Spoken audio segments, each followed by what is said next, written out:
Hey, I'm Lauren Hubele. I'm a family health coach, and I'm here with Megan Etheridge. Hey y'all, I'm Megan Etheridge. I'm a wife, a mom, and a nurse, and an aspiring gemmotherapist. Thanks for joining us today. Megan and I join together each week to share our findings on restoring immunity naturally using an extract from Europe called Gemmotherapy. It happens to be made from the buds of trees and vines, and it's extremely effective in restoring immunity and solving multiple acute problems. Megan, it's fall now and the weather's changing, and I know you're working with a whole group of moms in your area. What are you seeing coming up? What are their concerns? So one of the biggest concerns right now for us is coughs.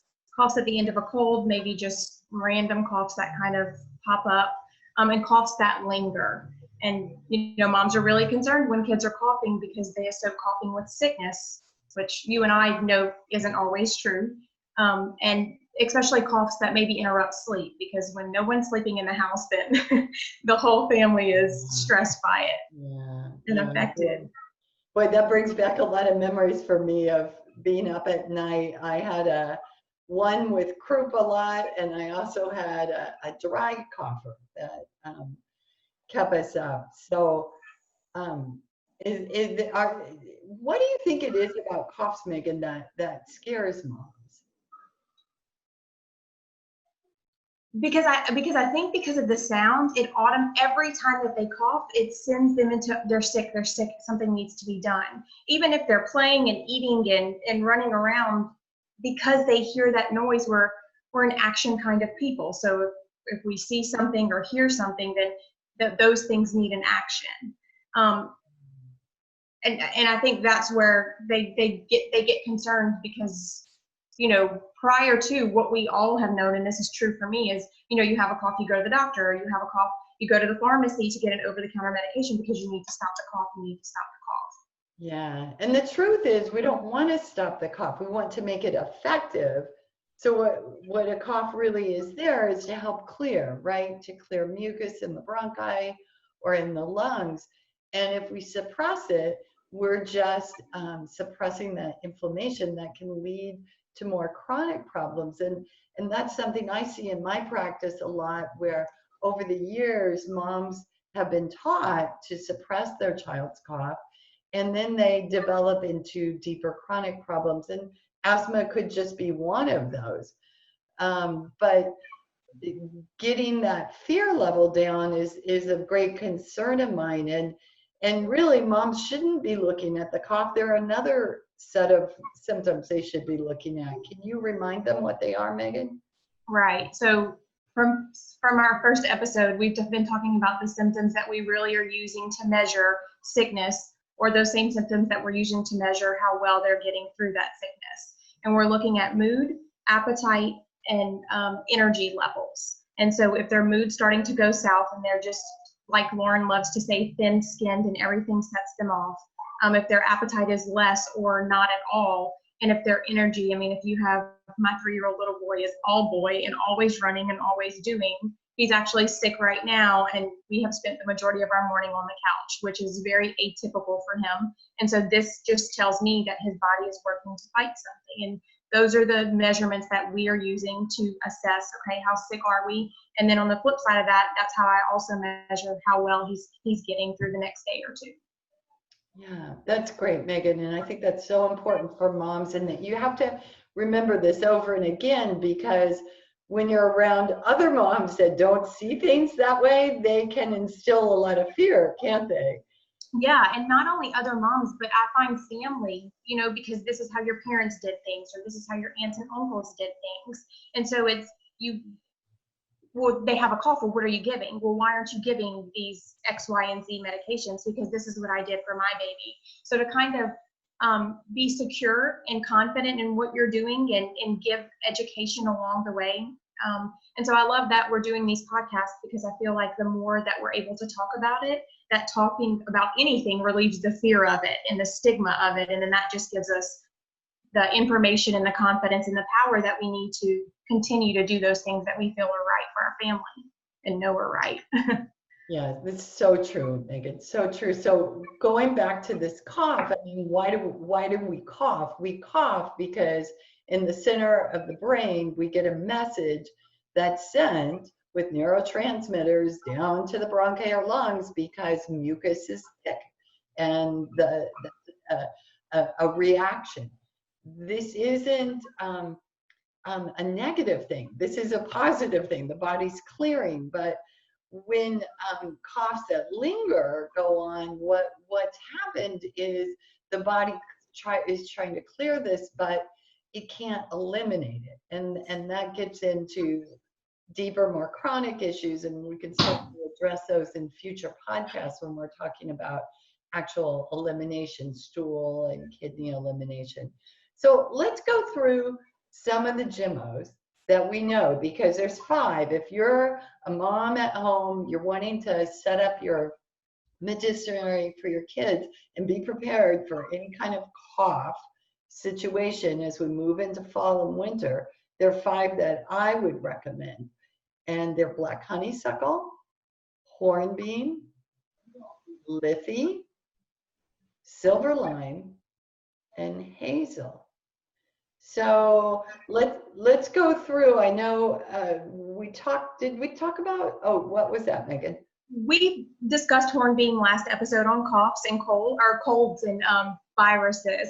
And I'd love for you to start there because I learned a little something when you were speaking about hornbeam, particularly that sometimes the center of our brains will send a false message that will elicit a cough that really isn't trying to eliminate or produce anything to get it up.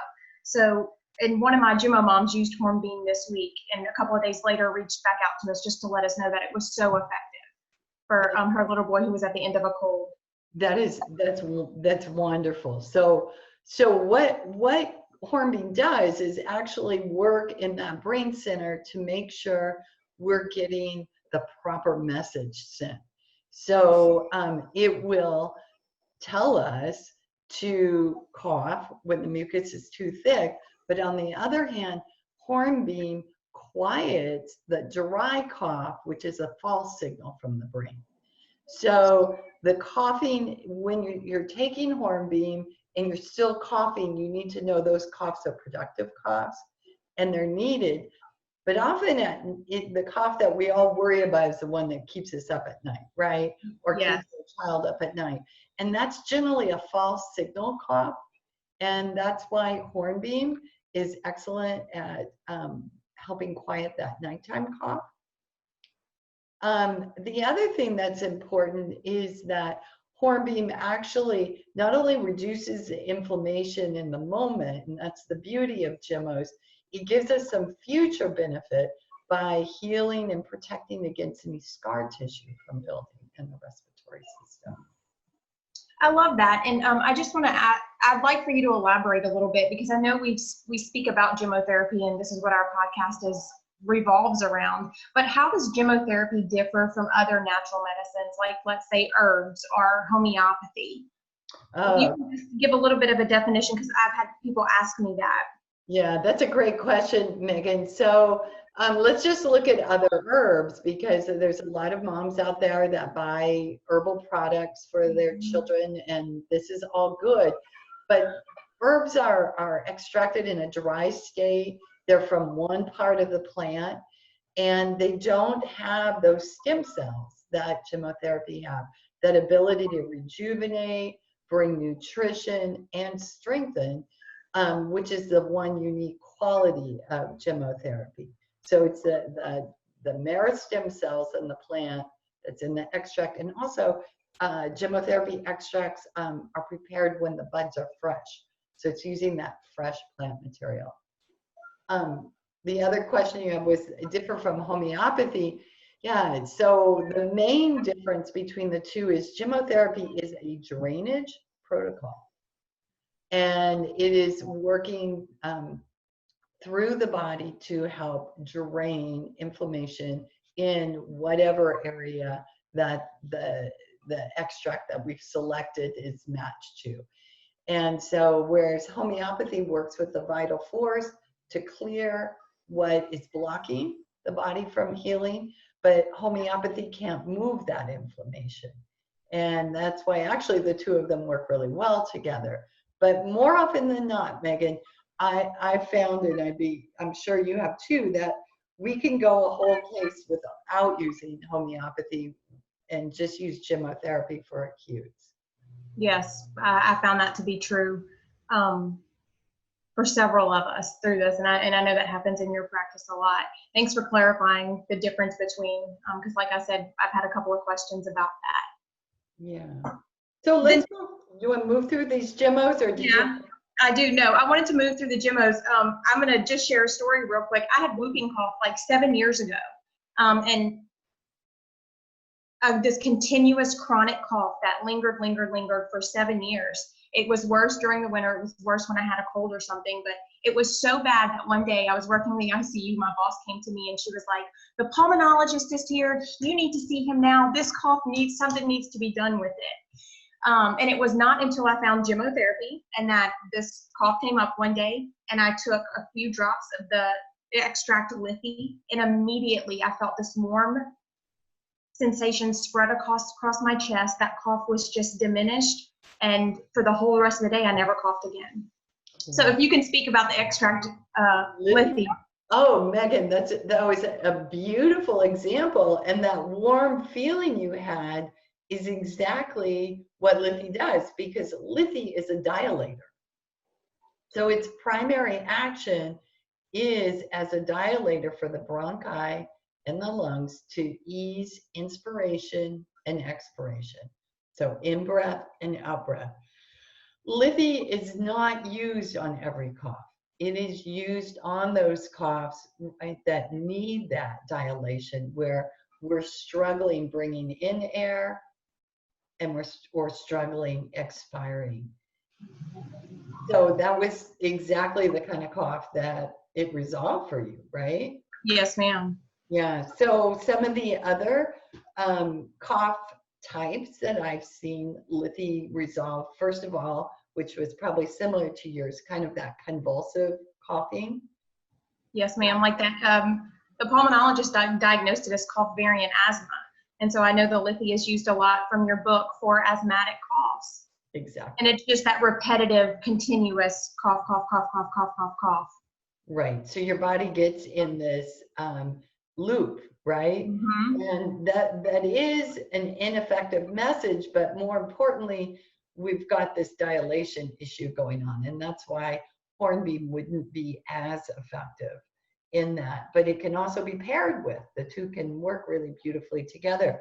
It's also, I wish I'd had it when my son was little with his croup, because I would probably have less gray hair and wouldn't have aged so quickly with him because of all the lost sleep. Because it's almost miraculous, and it's just calming that and helping little ones get back to sleep. So there is an action too, though, that's interesting beyond that for lithy, and this is this connection, the brain and lung connection, and this is a secondary action of it, where it resolves allergic reactions that cause bronchial spasms. So if we have allergic type asthma or a reaction to some kind of food or external substance, and there are breathing issues, lithy would be a good first responder there, along with blackcurrant. Awesome. I learned something new this week too. Hey, cool, cool. Where else should we talk about with? So there are 3 more that we were going to discuss. Let's go to black honeysuckle. So you've had some black honeysuckle experiences. I love black honeysuckle. I love all extracts, but you're going to find for yourself and for your family the ones that just pair really well. Last week we discussed black honeysuckle as being great for throat inflammation. That's one of the main reasons why I use it. That's just a weak point for me, and almost immediately that sore throat is resolved and there aren't any issues. And so it's interesting to me that we're talking about it for cough, because this will be something new for me to learn for you as to how it works. Well, you know, black honeysuckle isn't your first extract for coughs. We're going to defer for that first cough to hornbeam. But where black honeysuckle comes in is towards the end of an inflammation cycle, because it thins that sticky mucus that remains and increases fluidity. So what we really want to do to get to take the body through the whole cycle of an inflammation is to help it at the end to move out that inflammation and to prevent that lingering cough. So this is where black honeysuckle would come in if there's sticky mucus present. The other thing that it does is it will help, and if it's given with common alder and black currant, help protect again for any scar tissue from forming, because that's what we don't want happening. We don't want this buildup of inflammation and thickening in those areas. Awesome. So, you know, there's another really interesting kind of cough, Megan, that actually comes from the nervous system.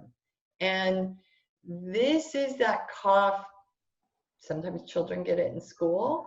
Sometimes people get it before they're going to give a presentation or talk, or have to talk to their boss about something.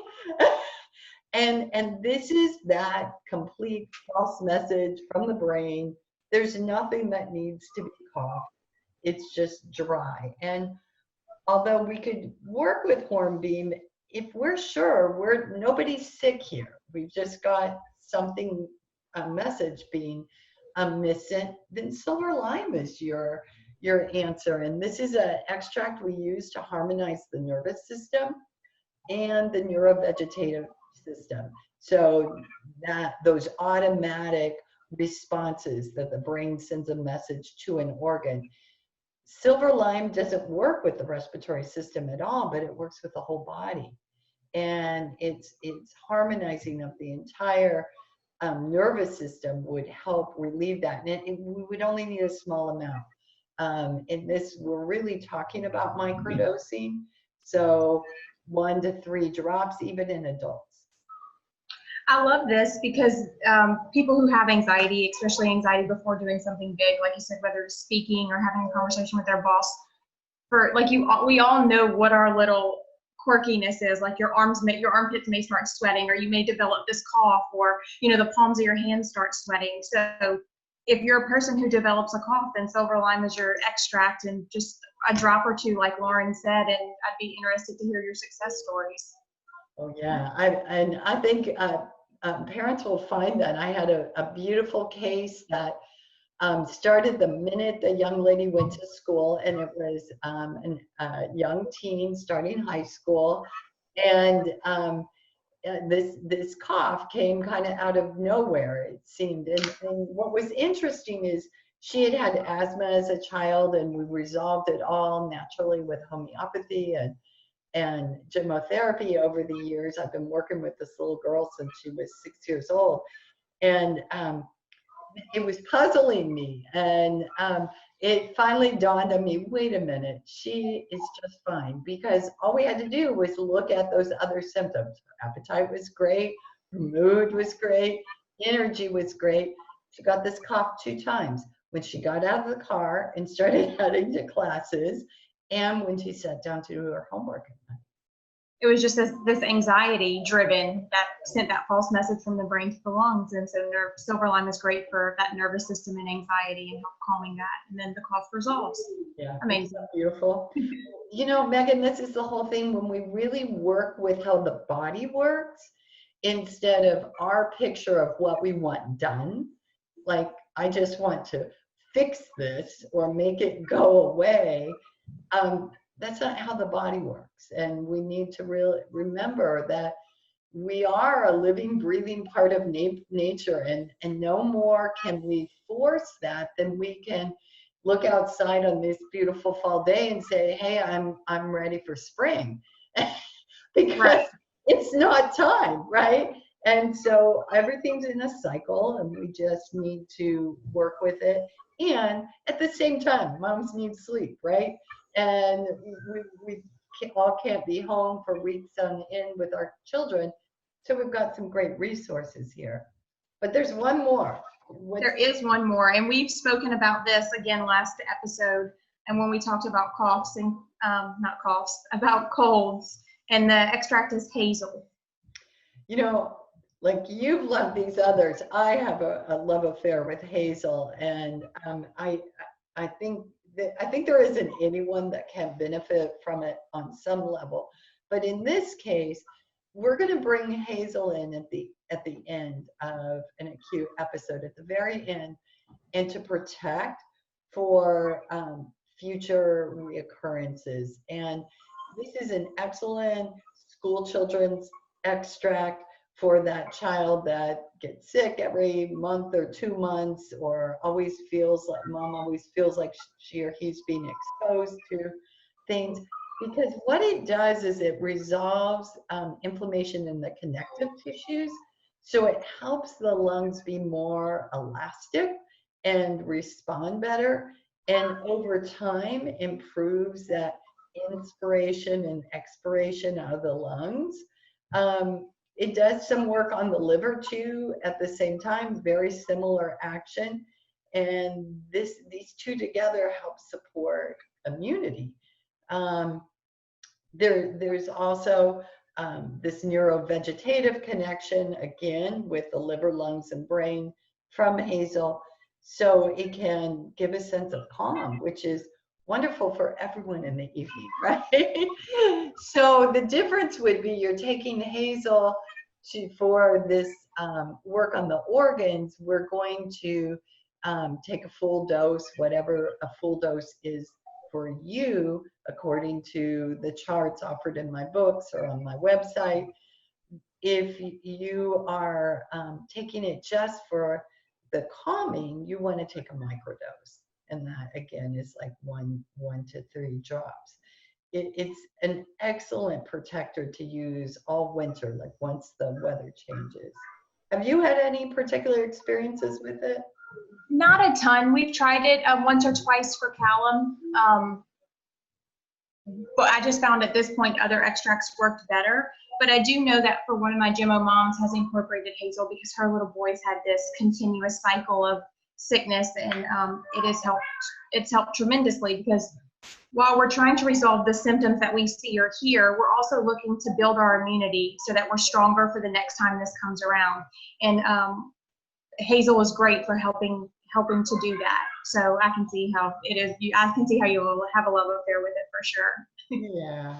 So Megan, I think that just about covers coughs. Are there any questions remaining from you? No, I think we covered every kind of cough that is possible. And just to reaffirm or reset, I can't even talk today. Just to refresh what we have discussed, you can try and you can mix together and see what your response is. Like we've talked about before, these extracts are so gentle that there's no harm in putting 2 together or trying one in the morning and seeing what the response is, and trying another in the evening. Just being mindful what you're observing and taking those notes, because you do tend to forget. So if you have something written down, then you can go back for if it happens again and see what worked last time. Right. And, we talked about each of them separately, and I think I want to remind moms listening that when we put together a protocol for acute, we want to include extracts that synergistically support one another. So really, to remove that cough or mucus or whatever we're working on, we're going to be using common alder and black currant, and then either hornbeam or black honeysuckle. If we're working on the bronchi and the lung, yeah. and want to work with lithy, we might use just black currant. And if we're working with silver lime, that can be dosed all by itself. Yeah. And then hazel is something Lauren typically recommends to dose at night. It helps a little bit with sleep. And then you can use it with your common alder, hornbeam, or black honeysuckle, black currant protocol, and then just make an evening dose of hazel is how she recommends it. Exactly. And evening, we always want to dose our children unless they're very acute. If we're just working in the convalescent stage, we want to give a couple hours between the dose and bedtime because gemmotherapy, it does activate organs and we want to be soothing in the evening to encourage sleep. So, Megan, where can people find out more about gemmotherapy if they're looking So for? there are several resources. You can go to Lauren's website, laurenhubele.com, and she has a ton of free information, y'all. I still get on and dig through finding old blogs and articles that discuss extracts in more detail. Also, she has 2 books out. One is Gemmotherapy for Everyone, Introduction to Acute Care, and then Gemmotherapy for Everyone, Building Immunity in Babies and Children. You can get it from her website. You can get it from Amazon.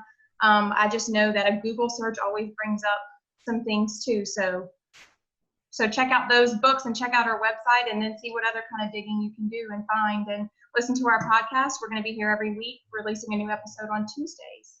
Hey, thanks so much, Megan. It was really fun talking to you. Thanks so Yes, much. ma'am. You too. Have a good one.